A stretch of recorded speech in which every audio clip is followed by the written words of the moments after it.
the Gloam-Eyed Queen, she who led the Godskin apostles in their god hunts, even in a time before the Greater Will's influence would crash land in the lands between.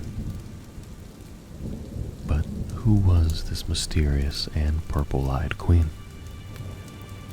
Sleep well, and allow me to weave you a tale in which I explain why I think America is the Gloam-Eyed Queen.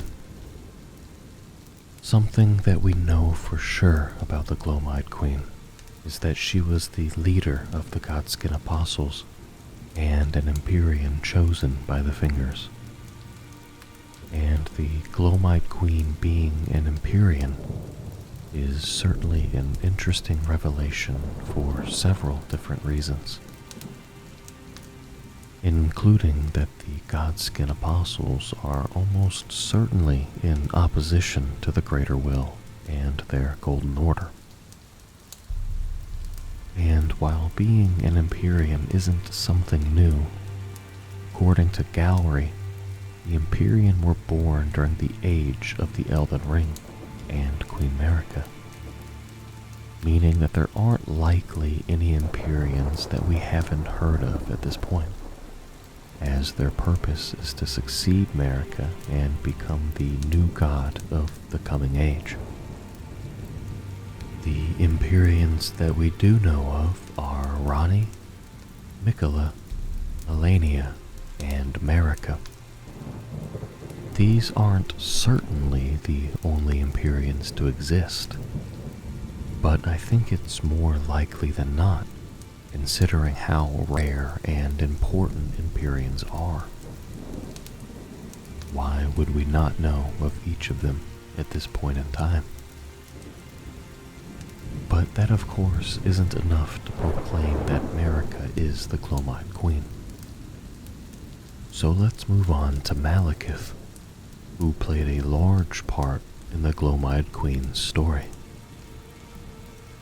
We know that Malekith was a shadow-bound beast given to Marika by the Two Fingers because of her Empyrean status.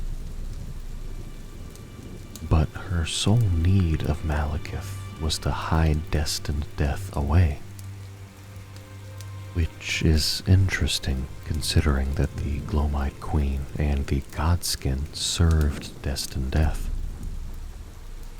But it is important to make the distinction of what that meant for destined death, as we know it wasn't completely off limits until Malekith bound the blade that harbored the power of destined death within his own flesh after the Night of the Black Knives.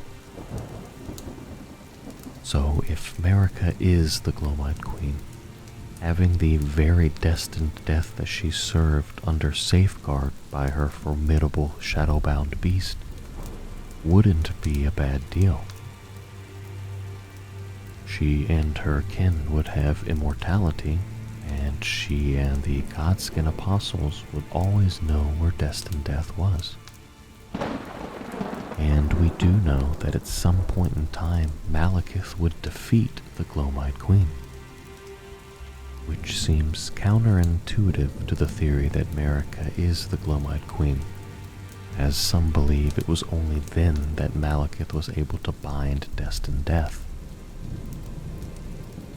The Godskin Apostle Hood describes their defeat at the hands of Malekith the Black Blade.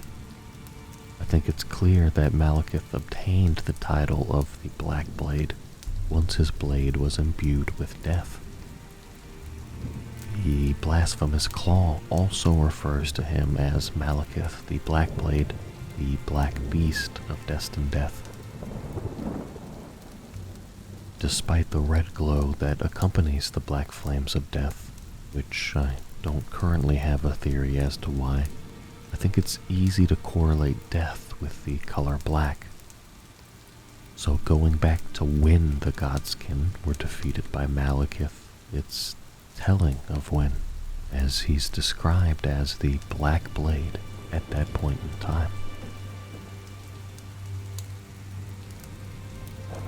Now, Queen Marika was quite manipulative and headstrong in pursuing her goals. We know that from, of course, when she shattered the Elden Ring, and being behind the plot of the Black Knives, if you believe in that theory. But we already know what Marika would go on to do. So saying that she was disillusioned with the Greater Will, quite possibly the entire time, isn't too much of a stretch.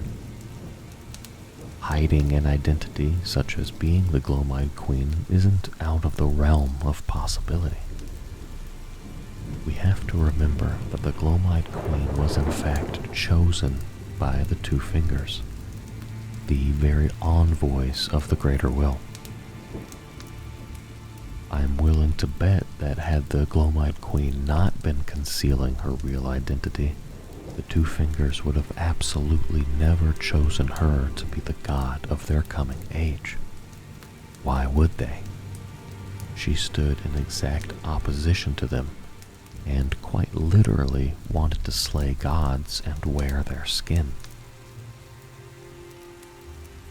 Now, going back to Malekith and him defeating the Godskin Apostles, I theorize that this likely happened in very close relation to the Night of the Black Knives.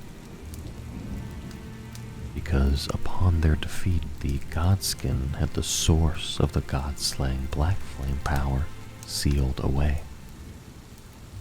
But death was only inaccessible after Malekith bound it within his flesh, or else a fragment of it could have never been stolen to begin with. If Marika is the Gloam-Eyed Queen, having something to do with the Night of the Black Knives would make a lot of sense. But if Marika was revealed to be the Gloam-Eyed Queen during the unfolding of these events, then Malekith would be duty-bound to go after the Empyrean he was bound to, as it is to become a shadow-bound beast, should their Empyrean turn against the Golden Order. We see a similar situation during Ranni's questline, with Blythe becoming the baleful shadow meant to hunt her. So, to me, it's interesting considering that and looking at the beast eye that Malekith, disguised as Garank, gives us to help find Deathroot. As it's described as a claw-marked stone eye. The claw mark, I think, tells us that the eye was clawed out, likely during an altercation. The eye, of course, also has a purple color to it, and is intrinsically linked to death, kind of just like the Gloam-Eyed Queen. A piece of her likely taken when Malekith defeated her in battle. The eye being stone is kind of curious as well, considering that when we do find Marika within the Erdtree, she has also become stone, and is missing one of her eyes. This is likely when Marika and Radagon became one, if I had to guess, as we know they weren't always one and the same, and they needed a means to control her since she was still the vessel for the Elden Ring. Something that the Two Fingers tell us they didn't even revoke from her after the shattering of the Elden Ring. But she eventually does just that. A final attempt at undermining and destroying the Greater Will's control over her and the lands between, which still, of course, lines up with the goals of the Gloam-Eyed Queen. Going back to Malekith a final time, and revisiting the description of his remembrance, which mentions that Marika betrayed Malekith, I think it's important to flesh that out, especially in considering that Marika is the Gloam-Eyed Queen. The betrayal that I think that's been the default idea is that it was her giving him destined death, or perhaps her going on to shatter the Elden Ring. But I don't think it's either of those things. Simply having him lock destined death away isn't a betrayal. Malekith embraced becoming the Black Blade, and there wasn't a god who didn't fear him for his duty. The shattering of the Elden Ring seems much too late to have been the betrayal referenced here. As it says, Marika's sole need of her shadow was a vessel to lock away destined death. Even then, she betrayed him. I think that alludes to it having something to do with destined death, and with Malekith otherwise being fine with holding on to it, and it had to do with being used. Otherwise, simply doing his duty for his Empyrean isn't a betrayal. But if Marika was the Gloam-Eyed Queen, and Malekith was being used in that regards to further her agenda without realizing it, and then subsequently having to battle with her, maybe even against his will, as we see how it affects Blythe, who still wants to serve Ranni but is compelled by the Two Fingers to do the opposite. If that's the case, then it's certainly the betrayal to Malekith that's referenced here. Malekith eventually goes into hiding, with destined death bound within his flesh, and takes on another identity, which could even be something that he learned from Marika's betrayal. While disguised as Garank, we can feed him Deathroot as a means of him attempting to rid the world of death again. And after feeding him the last Deathroot, Malekith says, "Marika, is this what it is to sin?" Which is interesting, that after consuming all of that death, he feels akin to Marika and her sin. If her sin is death, if she is the Gloam-Eyed Queen, the Queen of Death, then that absolutely makes a lot of sense. And again, if she is the Purple-Eyed Queen, leader of God-Slayers and Queen of Death, that also explains why her son Godwyn becomes the Prince of Death upon his soul's demise. Why wouldn't he otherwise become the King of Death? Unless Marika was his mother and queen in both life and death. Following this train of thought, the God-Slayer's great sword once referred to the Gloam-Eyed Queen and the Dusk-Eyed Queen, which more or less meant the same thing.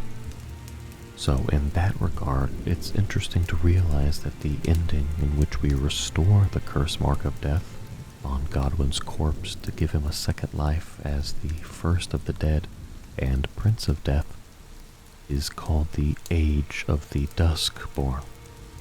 And if another moniker for the Gloam-Eyed Queen is the Dusk-Eyed Queen, and Godwyn being the Duskborn as Marika's son, strengthens this theory even further. And a final point that I'd like to add among the other ideas that attempt to support this theory, turn our gaze to Sir Gideon Ofnir. Throughout the game, he will give us tarnished 4 secret rites, and we can get a pretty good idea of where he gained the knowledge for each of these secret rites. One being the Lord's Divine Fortification incantation, which describes the exchange Gideon had with the Two Fingers, and the other is the Law of Causality, a Golden Order incantation likely gleaned from his involvement and studies of the Golden Order. The third, a Fervor's cookbook mentioning Saint Trina, that he gives to you after finding Mikola.